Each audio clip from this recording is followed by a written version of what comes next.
What's up, everybody? Happy Thursday. Welcome to another edition of Morning Cuppa Hockey presented by Bet365. Whatever your bet is, it's never ordinary at Bet365. That's Colby Cohen.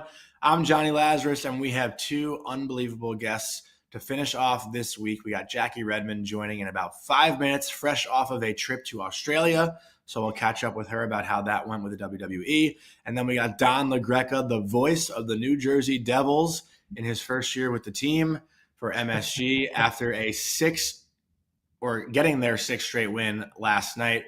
So we'll catch up with Don. I think it's Don's first time on our show, so excited to have Don on here. It is, and I cannot wait. I cannot wait to read Don the first line that comes up when you Google him, the AI overview, because honestly, knowing a little bit about Don, but also now reading this, I think Don became my hero all within two sentences of reading the AI portion of his bio on Google. So I'm going to read it to him, by the way, when he comes on the show and see what his reaction is. I will say, Colby, Don is like one of my dad's favorite sports personalities. Like growing up in the car, we always had the Michael Kay show on the way to practice, and Don obviously was always a big part of that and still is. Now it's Don, Ron, and Rosenberg, or Don, Hahn, and Rosenberg.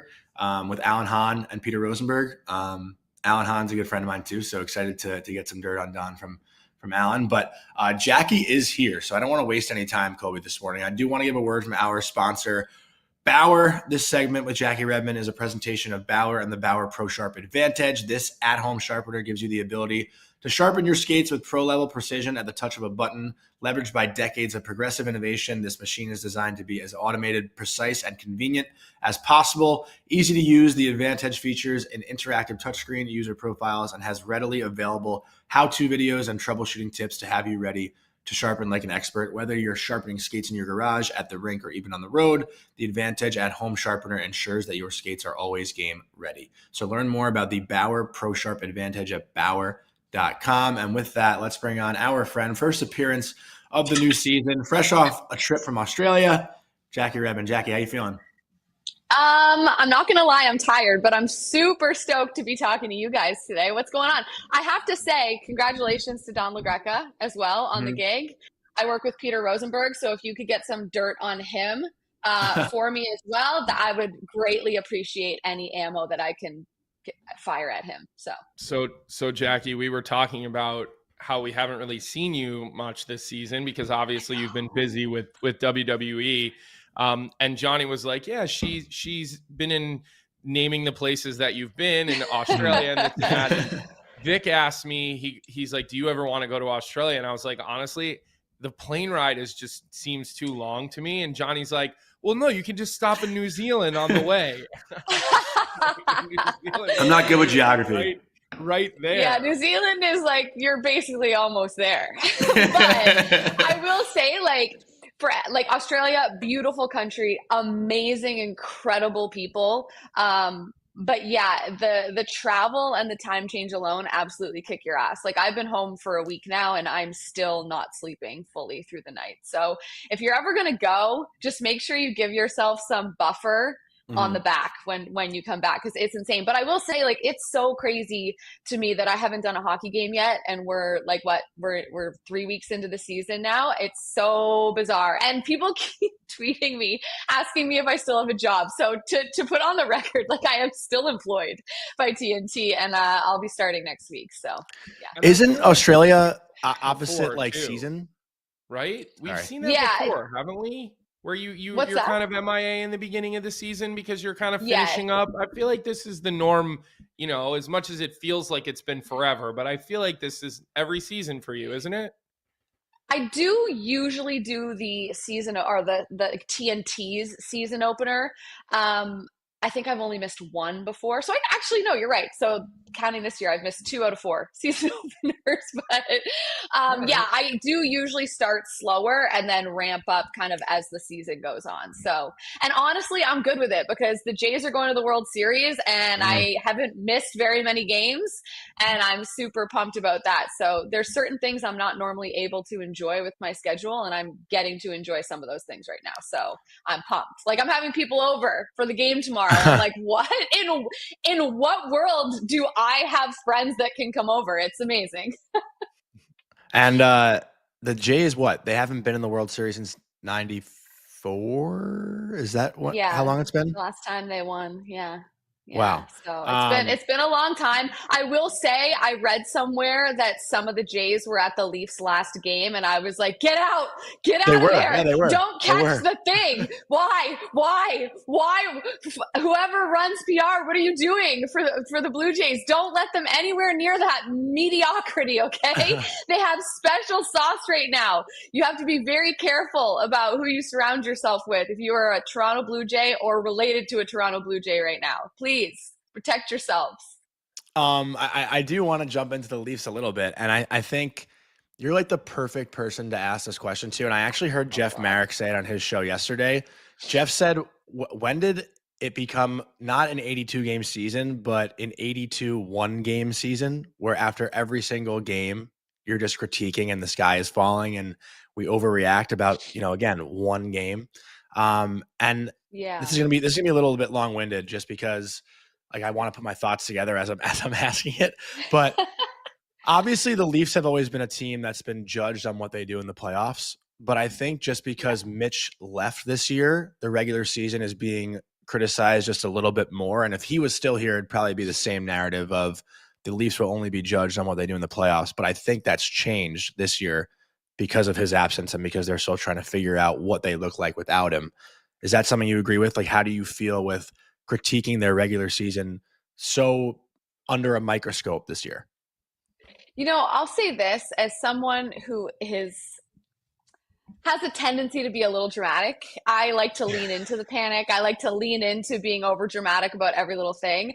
I am not hitting the panic button at all with this team. I'm not surprised that some people are, just because that's kind of what Leafs fans and Leafs media do. It's just become the thing that we do. It's just crazy to me that, Mitch Marner leaves. He's a 100-point player. And like people are shocked that there might be an adjustment period for Auston Matthews. Like, yeah, no shit. Of course. you just expected they were just going to start the season and everything was going to be like hunky-dory and fine.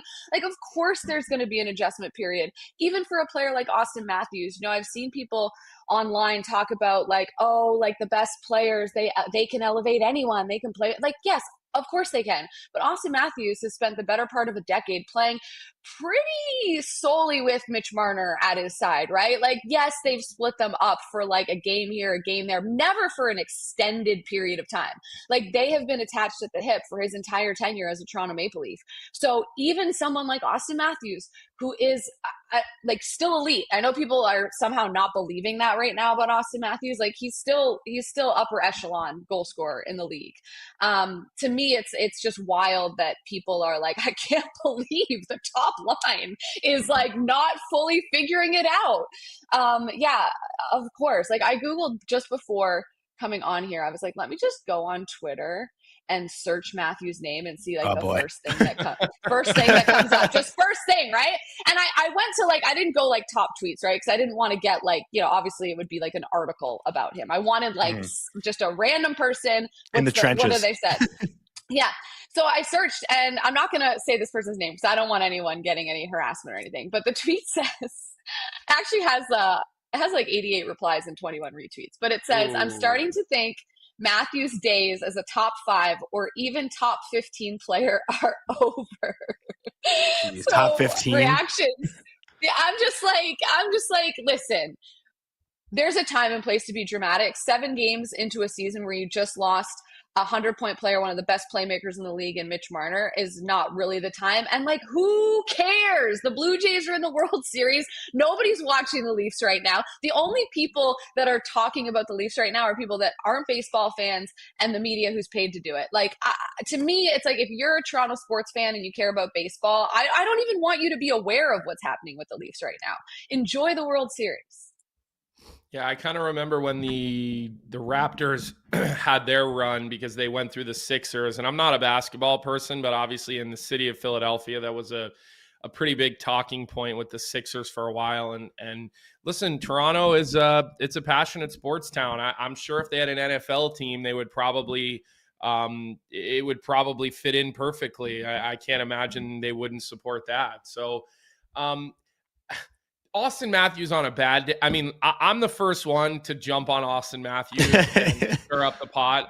Are you? I love doing that. Yeah. But I can also say this. On a bad day, Auston Matthews is still an elite player in the National Hockey League. He's a top 2 or 3 goal scorer, depending on the day. One day he could be the best. The next day he's the second best or third best, whatever. So putting all that aside, while you were doing your WWE thing, Connor McDavid signed an incredibly team-friendly contract. And Auston Matthews made a comment, and I know it's a little bit taken out of context, but I do Who cares about context? It sheds a little bit of light onto the criticisms about Auston Matthews, whether they're true or not. None of us really know. We don't know what's in Auston Matthews' brain. We don't have his heart rate monitor. These guys wear heart rate monitors during practice or during games. Like, we don't have the data. So for us to sit here and say, oh, his effort is not good or whatever, like, it's all bullshit because we don't really know. We can all just have our opinions.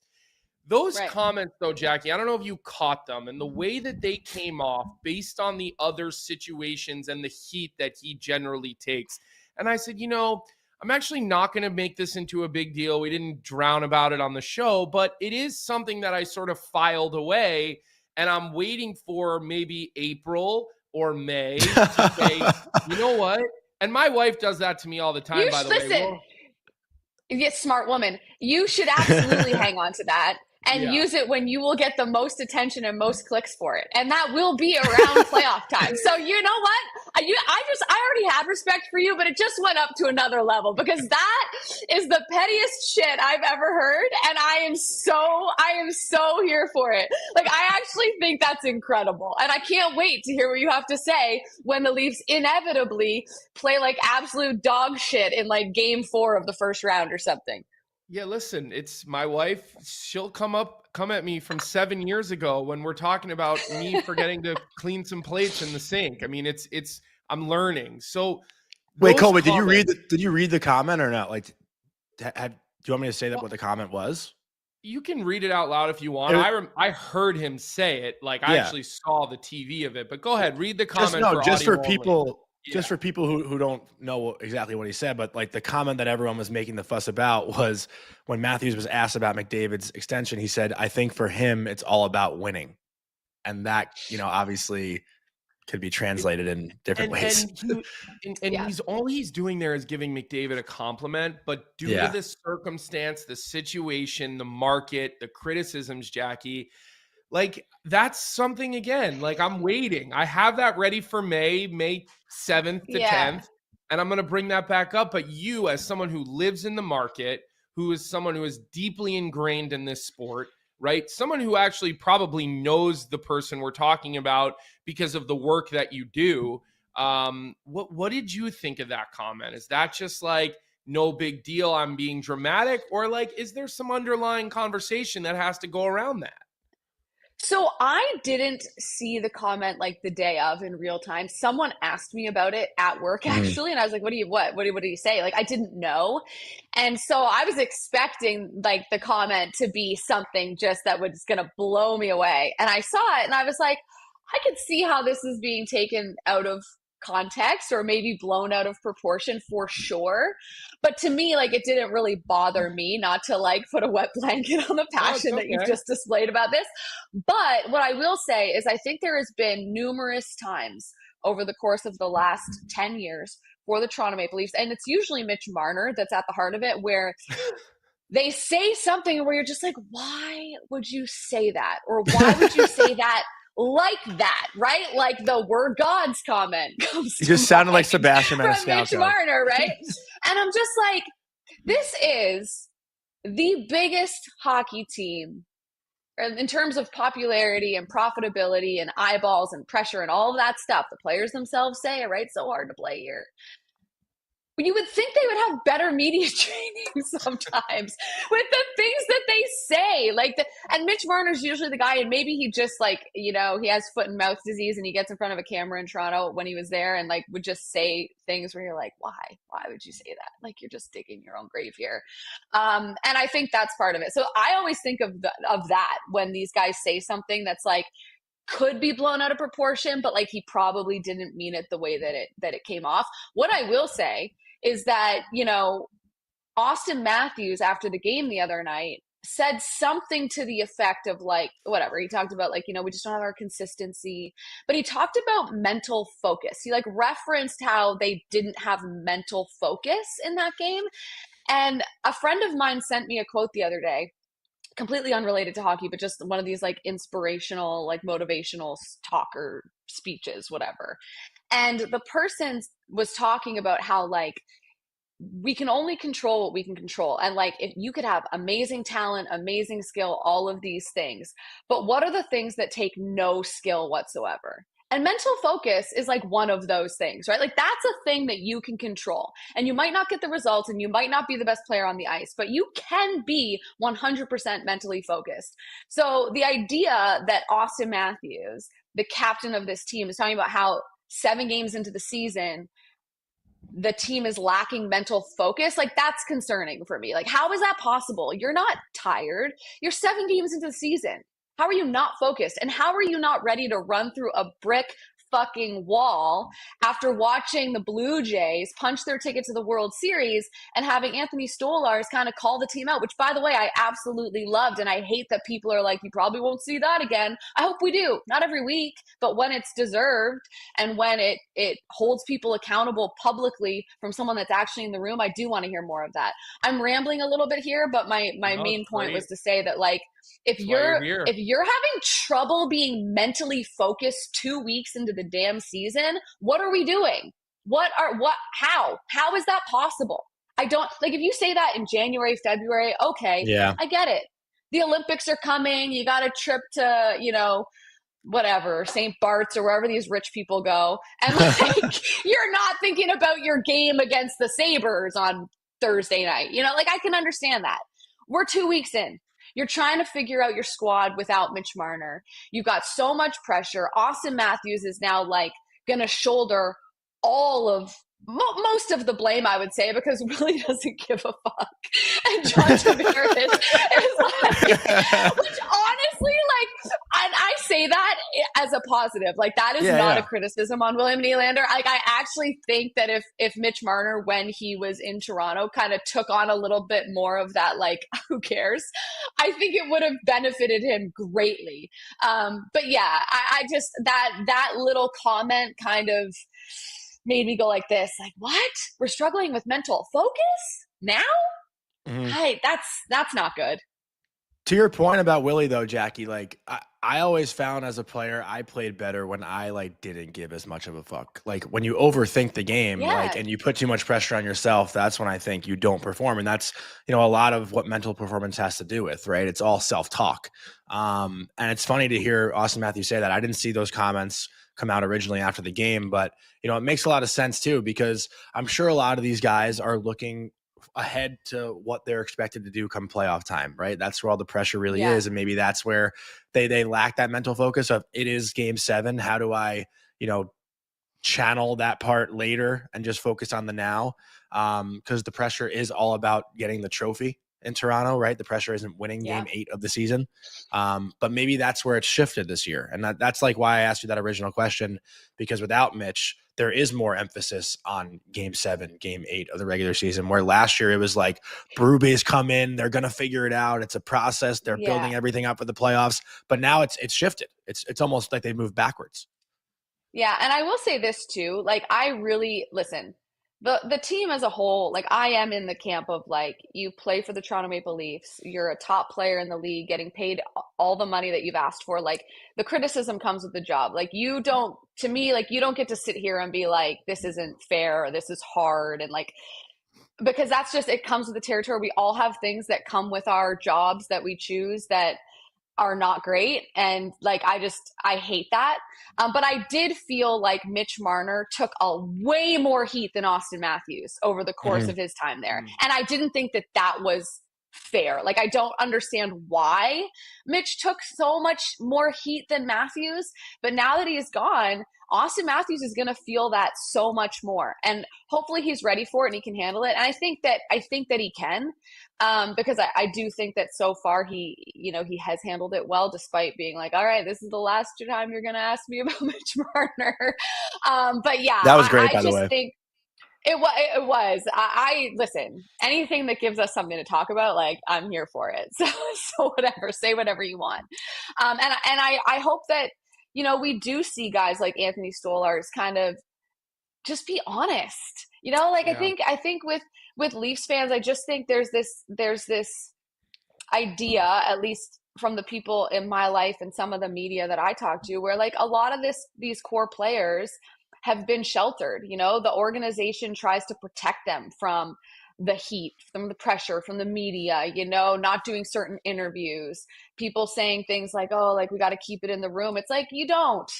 I had like, what did you guys think about Anthony Stolarz and what he said? Like, I was so happy. I love Anthony Stolarz. He has very quickly become one of my favorite Leafs of the last decade, because he's a man. You know what I mean? Like, this is a guy that has passion, that has dedication. He plays well also. Like, if you're not watching the Leafs, you might look at his stats right now or his game logs and be like, Leafs aren't getting goaltending. Yes, they are. They're not getting much else, but they are getting goaltending. Yeah.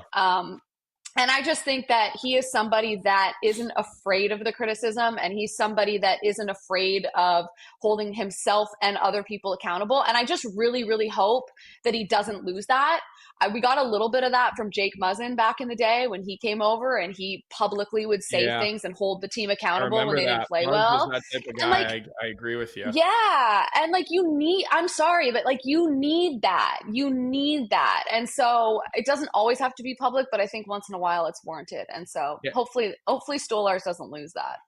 I liked it. I worry that the storm, that it was a quick storm because of the World Series. I think it blew over pretty quickly. And then obviously they didn't play very well against the Devils in their next outing. How did that happen, by the way? Like, no disrespect to the Devils. Fun team. Great team. But they look like they're in the Devils do look like they're in a bit of a different gear this year. And the Devils, like, the way that they're playing is sort of taking the life from other teams. I mean, they did it to Minnesota last night. They just stay above the puck.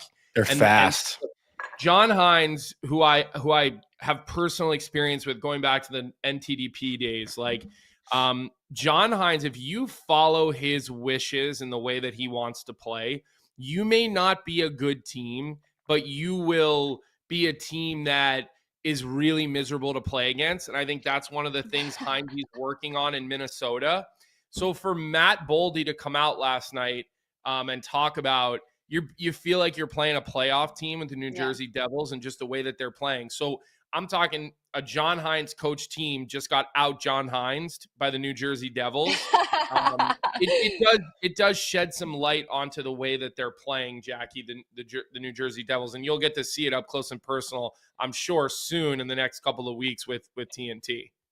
By the way, I just have to say, shout out Matt Boldy. What an absolute stud. He's on my fantasy team this year. And he even got on the board last night. I was like, fuck yeah, that's my guy right there. That's what he's so sick. good. 4-1.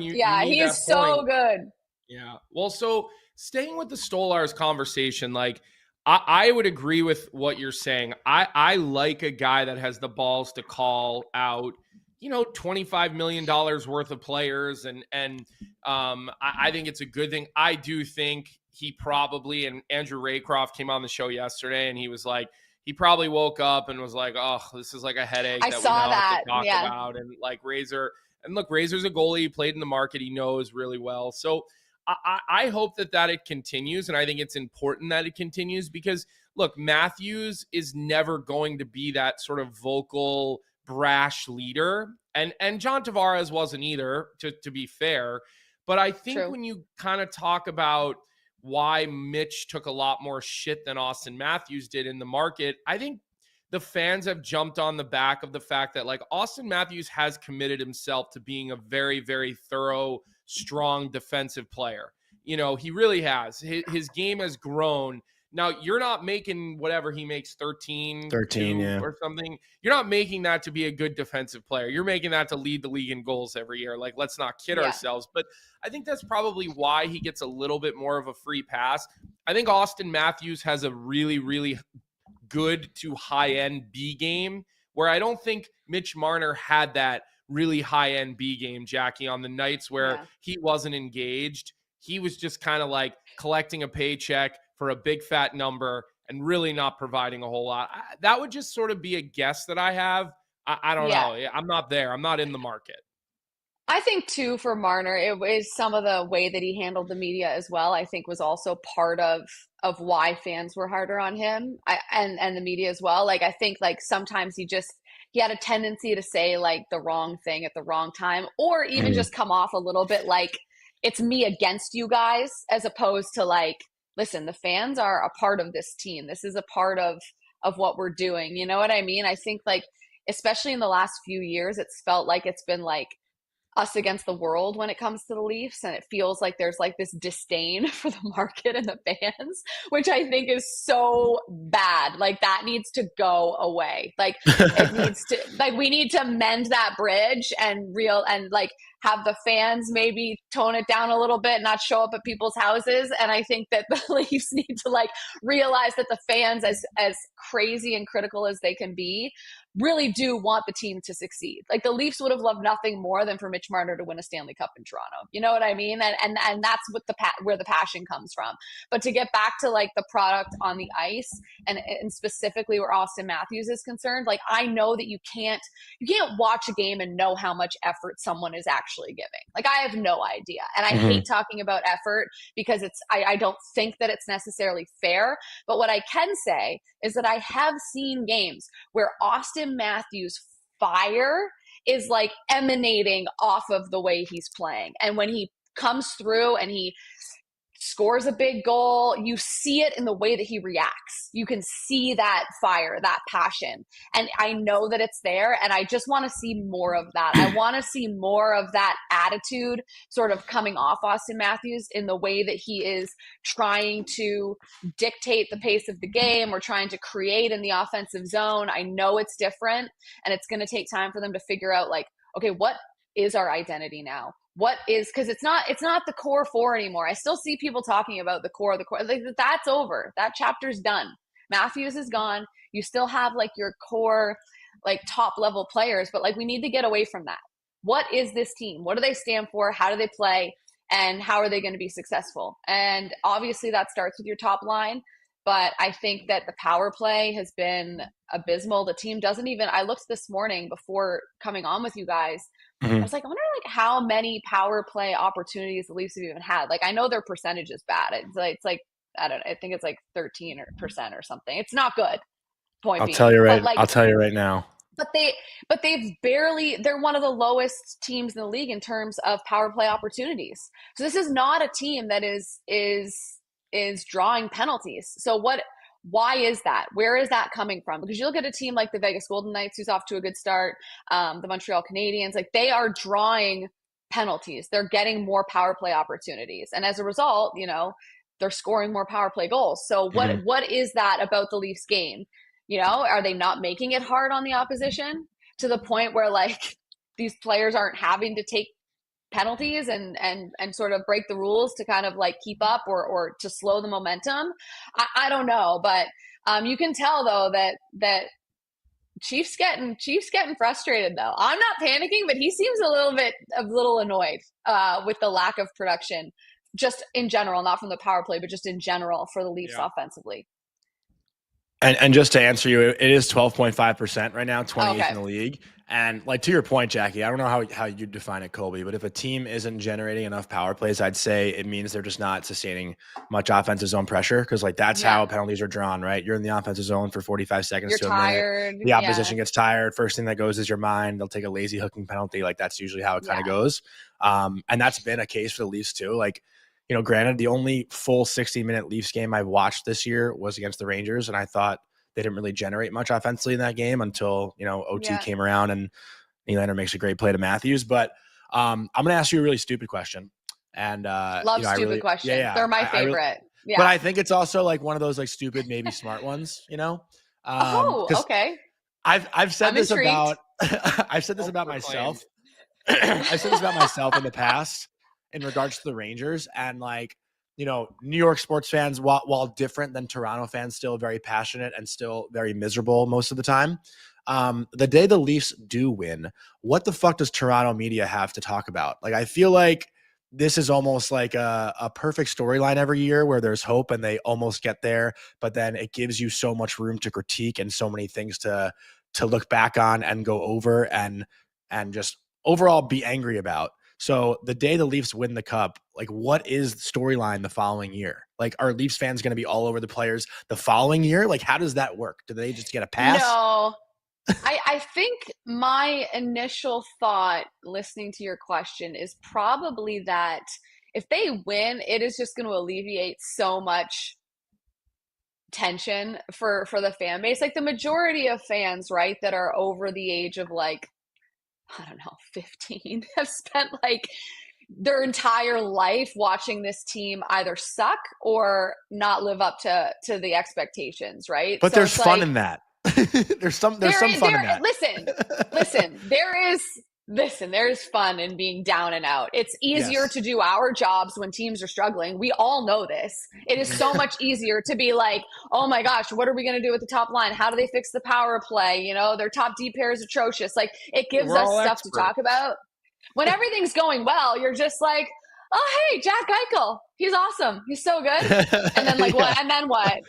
And like, well, you know what I mean? He might get 200 like, what points. else is there? Well, what else is there, right? So it's like, unless a player's like chasing some crazy record. So for me, I just think it's been so long since the Leafs have even been in a Stanley Cup final, let alone won the damn thing, that I think for the majority of like long-term fans, I would think that intensity and that tension and that pressure and that overreaction would die down a little bit, not completely, because we're sports fans for a reason. We want to watch a team win. Although sometimes I do wonder if I just like the disappointment because I've been a fan for so long. I'm like, is there a part of me that enjoys this? Because even when they go on good runs, like I'm always like waiting for the other shoe to drop. I think a lot of Leafs fans are like that. But no, I think if they were to win it, I don't think the following year would be crazy. I think the expectations would be there because you'd be like, okay, can they repeat? Obviously would become the initial storyline, right?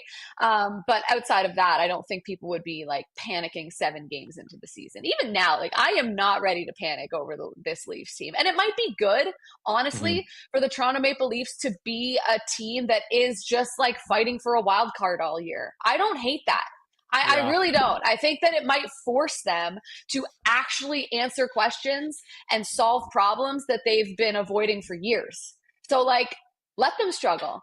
You know what I mean? Like, I kind of want them to I don't want them to have it all figured out. I want them to figure it out as it goes so that issues aren't masked and the deadline is approached the way that it should be, instead of having this like false idea of who they are. Yeah. If the Leafs were like 5-1-1 right now, everyone would be like, "Oh my God, Marner was the problem," which would be like the most annoying take ever. And then everyone would think that it's great, and they'd be like, "Oh, Easton Cowan was like on the top line and like scored a hat trick, and like he's perfect," and you know what I mean? Like we would just be like clinging to a falsehood. And so I think it's almost better for Toronto that they're in the point that they're in right now. They can work through their shit, figure it out, and actually just like block everything else out and start focusing on solving your problems. Every team has them. Let's work them out through the regular season and just get in. And then hope for because you got a good fucking goalie. Anyways. Hopefully he can stay healthy. And I like, think you have a Wall will goalie. be fine too. And I think I love that answer. Yeah, I think he'll be good too. So, all right, Jackie, the last question that we have for you is I want to just look out ahead a little bit. Obviously, the Michelli thing is as a second line player is leaving you wanting a little bit more at this point, and maybe that A lot situates more. itself. But for the Sorry. most part, Matthews, I mean, look, Tavares is back. He's again playing at an extremely high level. I just love how this guy's game is so efficient. Nylander is going to do his thing. We know Domi can play in the top six, probably better for the third line, but he's good enough. Agreed. McCann can move up and down the lineup.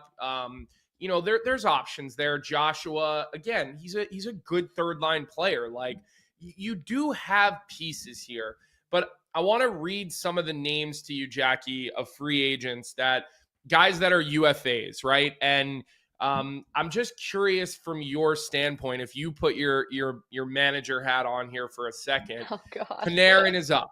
Necas is up. Kempe is up.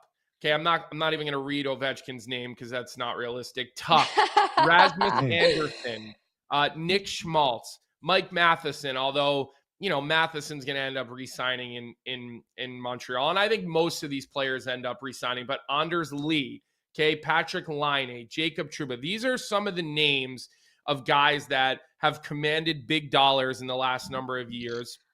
Some will still command big dollars, like Tuck will get a big deal. Necas will get a big deal. I think Schmaltz will get a pretty nice raise from $5.8 million, especially the way he's playing.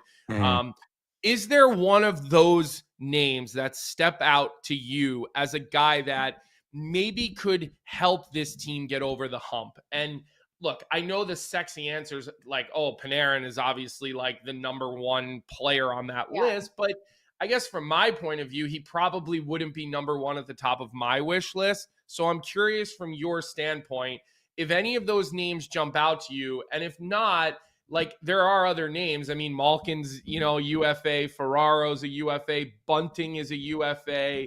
Jaden Bring back Bunting. Listen, Charlie Coyle will be a UFA after this year's. Claude Giroux, although I don't think he wants to move. I'm just curious and Zach Phillips in our chat, who produces Jeff Merrick's show, The Sheet, he's saying Kadri. Listen, the haul that it's going to take to get Kadri, you have no chance of being able to put that package together. So for you, Jackie, like, who could be that piece that comes in and maybe gives you enough to get you back over that hump? So I think the first thing, and you just kind of touched on it at the end there, is like, what's the price? You know what I mean? And I think that that's a really important question for the Toronto Maple Leafs, because they have learned over the last decade what paying someone too much money can do to their team and how it can handcuff them. I think they're still sort of dealing with that even now with Mitch Marner gone. But you talking, like, obviously, like, Artemi Panarin, the bread man, like, I would love, if he was a Leaf, I would be like jumping for joy. I would definitely have a drink if that happened. Like, I would feel like this is great. But I love Nick Schmaltz. I think he's a great player. I don't know what it would cost to have him. And it's not just because he's having a good season right now, but I think that he's somebody that could come to Toronto with some fanfare, of course, because, he's not nobody. He is somebody that's having success. But I think, like, when you bring someone, like, if it was, right, like, we're in fantasy land here. Like, if it's Panarin, there's going to be such a circus that comes with that. And I think less so with someone like Nick Schmaltz. So, like, maybe it's him. I wouldn't hate that. I that's the name when you were reading them off. I was like, oh, that could be interesting. Like, okay. I think that could work. I don't know if you guys agree or not, but no, I think he's a good player. And I think it's like right now, like, obviously, like, listen, Marner is incredible. He had to go. We all know. We have talked about it ad nauseum for years. Okay.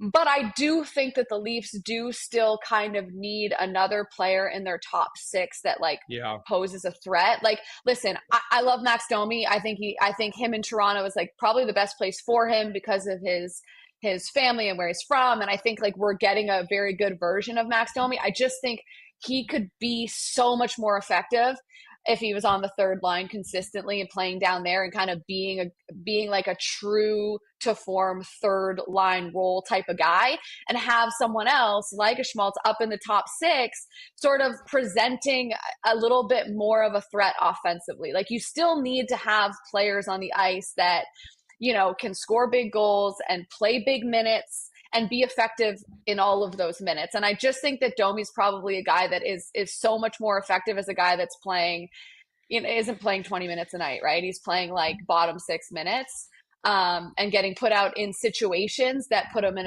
a position to succeed. So yeah. I just think that they do need another guy in their top 6 that can produce offense and do it consistently, because like I love Tavares. I think he's awesome. I think his contract is just such a like breath of fresh air, particularly in the Toronto market, obviously. But like he is getting older and older, right? Yep. And so like he is a declining asset. That is someone that like they need to get the most out of him now. He knows that, which I think is why he's, playing under the contract that he currently is. But you need to take advantage of him while he's still effective, because the drop is going to happen, and it's going to be like a pretty instant big drop, right? So yeah, I don't know who you guys like off that list for Toronto, but that's kind of the one that jumped when you were listing the names, just like gut instinct kind of thing. No, I think that's a good name, and I think Schmaltz has a good personality, and I think he's a guy who probably can handle it. Could handle the bright lights because he's got some swagger. So I want to let our audience know here that Jackie, we lost Jackie here today. So maybe you could I can still hear you guys. Okay, good. I want to say this. So I want to let our audience know Jackie will be joining us one time a month on a regular appearance. Yay! So we are thrilled to be able to have a regular touch base with Jackie. She's a very, very busy individual, but she's going to make time for us once a month, which we're very happy for. So thank you for that, Jackie. I think Thanks for asking me. Our most ever, or our most listened to episode of the season last year was when you came on late in the year and just were like, we were just going off on the Leafs and what it was after Game 5 against Florida. It blew up last year, and we were like, we need Jackie on the regular. So Jackie, we're thrilled to be able to have you on a consistent basis. I'm known for cutting our guests off. I don't cut you off because I sit here and I'm wildly entertained while you're talking. So thank you for that. I'm grateful. Well, listen, I have to say, as I cut you off, like, thank you for having me on once a month. But I do think, like, players never set goals, whatever. My goal for my appearances on this show this year is for you and I, Colby, to get into a very heated argument. Because I think it would be like, the day will come where, like, you just absolutely disagree with me. And this is one of the things I love about Mike Johnson. I worked with him for a long time at NHL Network. Was that like he had enough respect for me to disagree with me when he thought I was completely wrong. And like I find, not to get like too deep and whatever, like as a woman, sometimes I think people just like let me like have my opinion and they don't necessarily fight back, push me on things or call me on things if they don't agree with it, because of the perception of that. Whereas I'm like, no, that is like the utmost sign of respect, that someone actually like thinks that you know what you're talking about, that they'll actually give you the time of day to disagree with you, as opposed to just being like, okay, well, when she's done, we'll just move on to the next thing. So anyways, one of these days, you and I will disagree, and it'll be, hopefully the internet will enjoy it, and that can be one of our top moments of the year. I wonder what it'll be about. I look forward to it, Jackie. We will ask you non-Leaf stuff too in those monthly appearances. Yeah, would love that. But also, to your point, Jackie, we actually do have to move on because we do have Don La Greca waiting. All right, Jackie. Thank you so much. Love you. You're the best. You're the best. Bye, guys. Have a great weekend. Awesome stuff. Jackie always brings the heat. I do want to give a quick word from our sponsor, Uber Eats, before we bring on Don La Greca. Uber Eats is enabling fans to maximize their fandom all season long with exclusive game day deals on the app. From game day eats to paper plates and napkins, if you're hosting, to all the ingredients you need to make your favorite game day dip before, during, and after the game. Uber Eats is assisting every fan's hockey experience all season long. And today's Uber stat of the day, the New Jersey Devils. 6 wins in a row, their longest win streak since 2022-23 when they won 13 games in a row. And it's also the last year they won that playoff series. But with that, happy to bring on the voice of the Devils in his rookie year, as Alan Hines put it, Don La Greca. Don, how you doing? How's rookie year going? Oh, it's going great. You got me here? We got you. Can you hear me? All right. Clear. Wasn't excellent. That's important. No, it's been amazing. It really has. I've lost my voice a little bit. They're winning too much. I've been screaming too much during these games and then doing the show, but it's been an unbelievable ride, guys. You have no idea what this means to me growing up a Devil fan. I got into hockey because of the New Jersey Devils back in the mid-'80s, and to be calling a game with my hero, Ken Danico, and have him win 6 straight games, it's been such a wild ride. It's been so much fun. Well, Don, I can tell you this. You can tell there's a lot of passion behind your calls, and I wanted to read something to you, and you know, I didn't grow up in New York, Don. I'm from the Villanova area, and so I didn't necessarily get to hear your local shows growing up, but I'm very, very well aware of who you are and all the things that you've done, and I grew up listening to a lot of Howard Stern with my dad in the car. That was something that we listened to. Me too.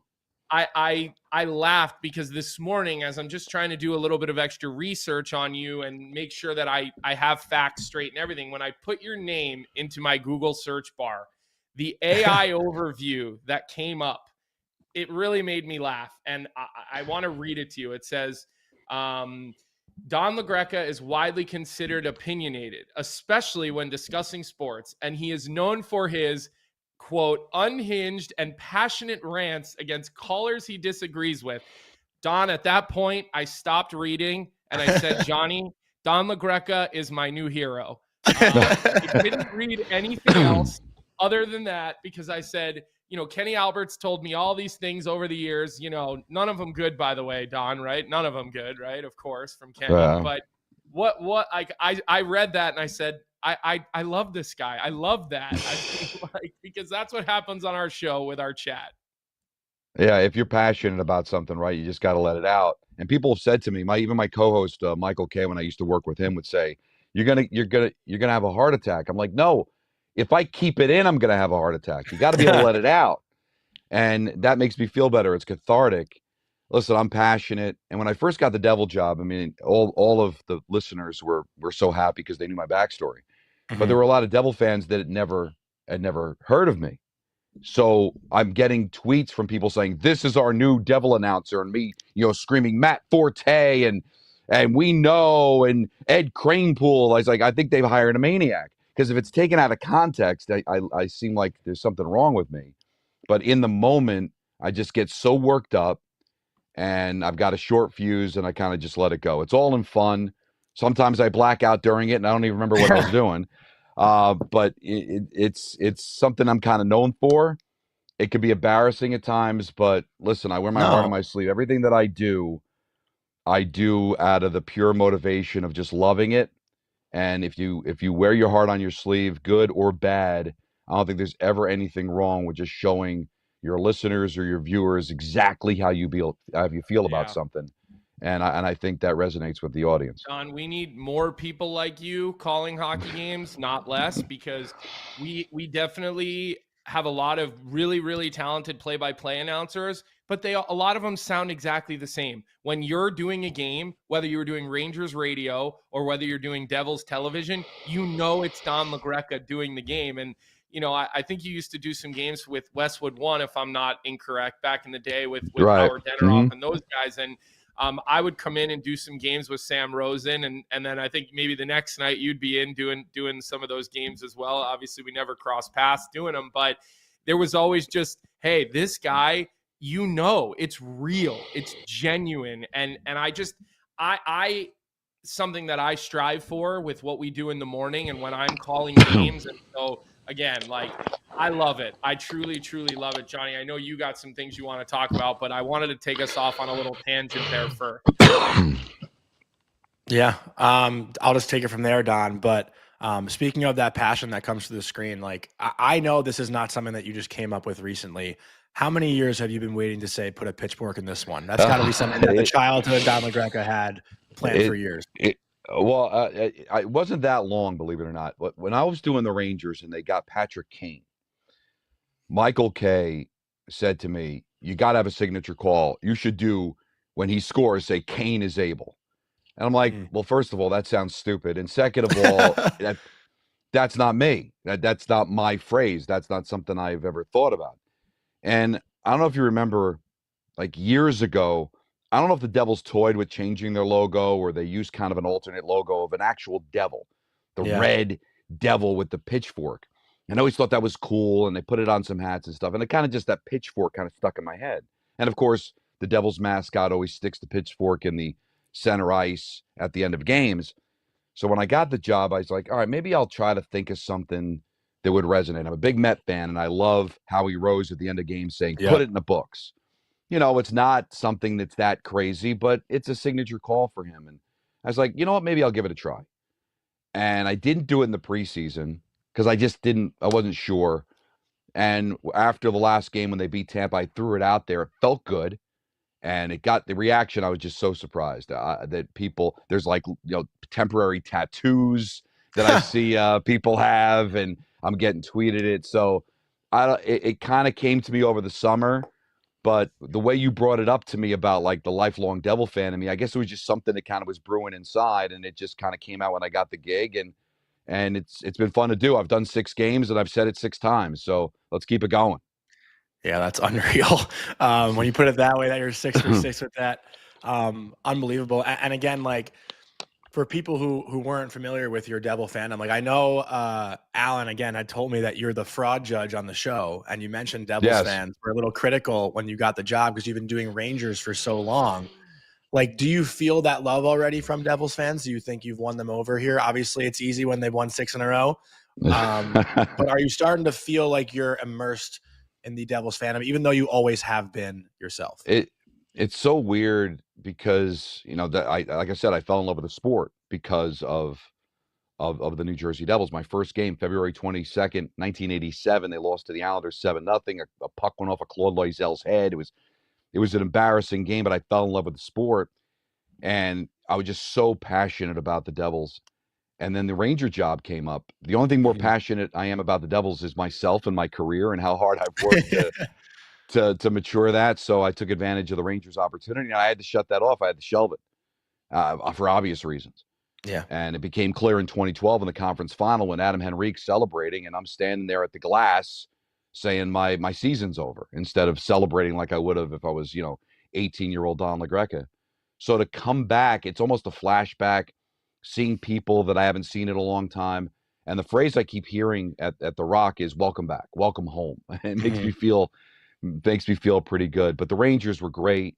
The opportunity that I got to do Ranger games was amazing. This Devil opportunity never happens if I didn't do those Rangers play-by-play for 15 years and 20 years combined with that in the pre and post. So it's hockey, guys. I mean, that's the one thing. I don't know if it relates to other sports, but as much as Devil fans might hate Ranger fans, vice versa, Islander fans hate Ranger fans, we're all the same community. And I do think we all bond over the fact that we love this sport. We feel at times it gets disrespected by the general media. So even though we may not get along with each other as fans, we all are part of the same community. So I don't think the Devil fans ever had any problem welcoming me back. A few of them thought I was a fraud, but I would ask them, was Rick Nash a fraud for, going to the Columbus Blue Jackets, even though he grew up a Maple Leafs fan? Like, it's just, that's, your career takes you where you got to go. And, but I'm very happy to be back. Yeah, that's such a great kind of segue into the actual hockey part of it. And as someone who's called a lot of NHL games in his life, and you've done a ton of Rangers games, but I'm sure you've always got your eyes on the New Jersey Devils, seeing how they're doing. Now that you're with the team on a day-to-day basis, is there anything that surprises you about a guy like Jack Hughes? Like, we all know how good he's an elite superstar talent and stuff, and I always find that once you're around somebody on a day-to-day basis, you learn things at least that you didn't realize they're better at certain things or whatever. And since you have started in this new role, anything jump out at you where you're like, wow, I knew he was good, but I didn't realize this, or I didn't know that about him? It's interesting you say that because, from afar, he always seemed maybe a little aloof, kind of not full of himself. He's the best. But like an air of confidence around him. But getting to know him, he's such a good guy. Luke's such a good guy. And I got to meet his parents. It's such an amazing family to get close to that. And what blows me away about him is, as great as the Devils organization has been over the years, they never had a player like this on offense. I mean, no offense to Patrick Elias. He's an amazing player, borderline Hall of Famer. Jack's the best player forward-wise anyway to wear that uniform. And I'm just captivated by all the things that he can do. and he's such a good kid. So it's good to get to know him because I first met him when he got drafted. The Devils brought him to the K show, and he looked like he was 12, and he was kind of aloof, and so that's all I kind of based on him because you don't from afar doing Ranger games and preparing for the Devils, you don't know the personality of somebody, and I got to interview him when I first got the job. We did some of these things they're going to get dropped into the broadcast, like your favorite movie, or we showed like pictures of a fax machine and asking him, does he know what this is? We did that with all the players when they came in, and he just was so much fun to talk to and just so confident and so nice. I just didn't realize he was such a great personality from afar. I've said it multiple times. Like he's, as a Ranger fan, Don, I say this, like he's my favorite player in the league, and he's my favorite personality to talk to because like he just genuinely is who he is, right? Like people say Jack can be like pissy with the media. That's not Jack being pissy with the media. That's Jack Hughes being Jack Hughes. Yeah. When I was interviewing him, we had this thing like medals, like rank things. So we had a bronze medal, silver medal, gold medal. And every time I asked him the question, he'd pick up one of the medals and he kind of twirl it around and answer the question. Then I'd ask the next question. He'd put the one medal down, pick up the other medal, and twirl it around. It was kind of like a cool thing. Like he's just a cool cat, man. He really is. He's so confident in who he is. Really just a nice guy. And the Devils are really just it's a pleasure to have him. He's just a lot of fun to be around. And with that, I just want to go on the record saying I like when players give it back to the media. We sit here for 8 to 10 hours a week. We're critical. We have our opinions from 5,000 miles away. We've got space bar when we're analyzing plays where we can stop it and start it. So you know what? Right. When a player gives it back to a media member that they don't like their question, I got no issues with that. I like seeing that happen. I like seeing guys not just sit there and eat it if they don't agree with it. Well, you know what I like about that is that it shows you it's genuine. Like if it's just going to be, I ask a question, you give a rehearsed answer as if I didn't even ask a question. We'll give it a try. We'll do this and that, some kind of cliche that they'll throw out there. It's like we're not really having a genuine conversation. I'm asking a question, you're giving a rehearsed answer, and what are we doing? If you get that back and forth, then it's genuine. We're having a real conversation. You don't like something I asked. It doesn't have to be contentious. It doesn't have to be, John Tortorella with Larry Brooks back in the day. Yeah. But it just shows you I'm paying attention to the question. I'm answering it genuinely. You can like it, you can not like it. And that's the kind of conversations I want to have with players. Sometimes I don't like interviewing players, especially on shows, because the PR director's in the back. Yep. They're giving a rehearsed answer. They're like almost handing an index card. Answer it this way. We don't reflect back to last year. We don't make comparisons. We're only focused on tomorrow. Be genuine. And if you're going to be genuine, guys, then maybe you're going to step on a few toes. What's wrong with that? Yeah, no, I'm all for that as well. Like Colby said, and Don, I just got one more question for you. Again, like, thank you for your time this morning. Obviously, you've done back-to-back games the last 2 nights, so I know you must be exhausted. Right. But one guy I got to ask about, who I feel like after last night is now starting to pick up that recognition from hockey fans around the league, who may have not had that 2 weeks ago, is Arsenij Gritsyuk. Scores his first goal last night on the power play, again off an offensive zone faceoff, but feels like he's turning into the player that I think people are going to start to know and be familiar with and enjoy watching. What can you tell us about what you've seen from him so far? Because looks like he's fitting in quite nicely there in Jersey. Yeah, he is. You know how hard it is to be able to come here as a 5th-round pick, goes to the KHL, struggles with his English, but he comes here and he's kind of highly touted. Fans have been waiting for him. I was asked about him more than maybe any other player when I got the job. And he had an okay camp. I wouldn't say it was great. And Sheldon Keefe said, listen, coming from the KHL, there's that unknown. There are players that have more points than him in the KHL that got cut from their teams. So it's kind of an unknown. And for him to have, 5 points in the first 7 games, score his first NHL goal. And here's the thing that impresses me. 4th line, 2nd line, bouncing on the power play. He's doing a lot of things that you're asking somebody to do. You know how hard that is to do? To play on a 4th line with guys that aren't as skilled as you, going up against 4th line players, and then jumping up to a 2nd line, playing with guys that are more skilled than you, and now you're going up against players that are that are beasts to have to go out and defend and play against, and he's handled it so well. God, this depth on this team is pretty incredible when you consider what he can do. And Bratt's having a great year. Mercer's been underrated. You know how good Jack is.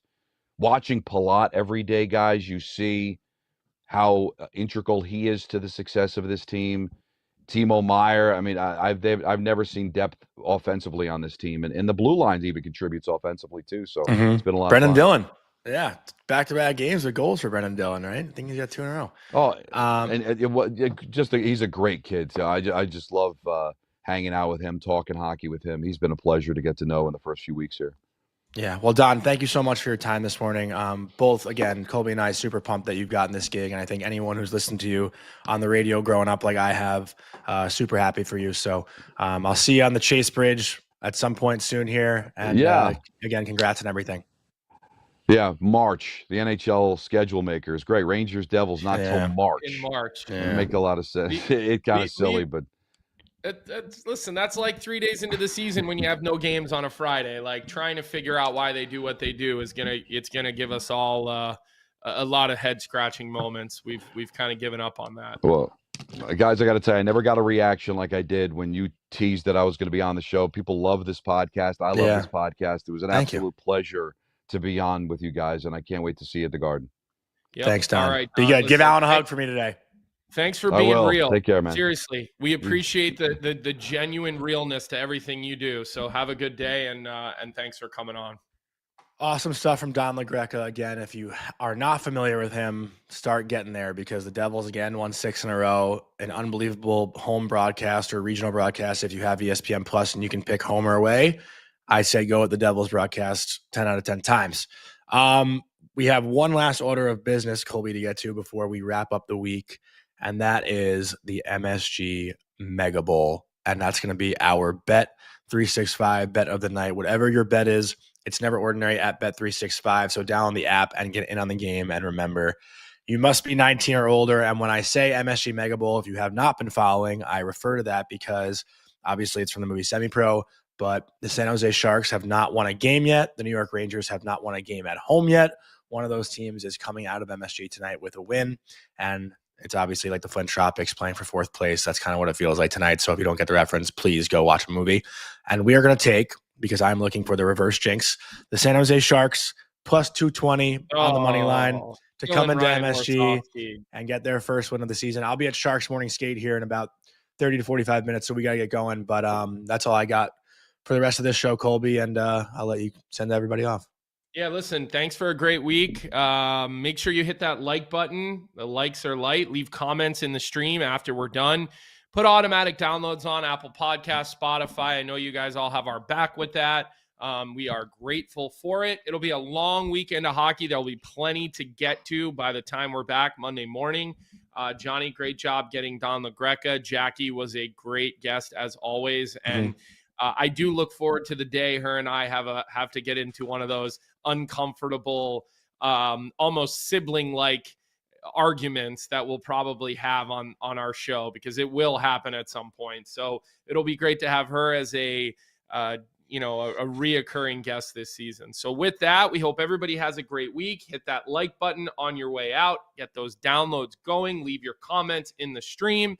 And we will see everybody back, as we always do, Monday morning, 9 a.m. Enjoy the long weekend, everybody. What's up, everybody? Thanks for tuning in to Morning Cuppa Hockey here on the Daily Faceoff YouTube channel. If you enjoyed the show, make sure to hit that like button, subscribe, and turn on notifications so you never miss an episode. And don't forget, we've got more great hockey content every day. You can catch DFO live at noon and stick around for the Sheet with Jeff Marek at 1 p.m. right here on Daily Faceoff. Until then, keep your coffee hot and your takes hotter.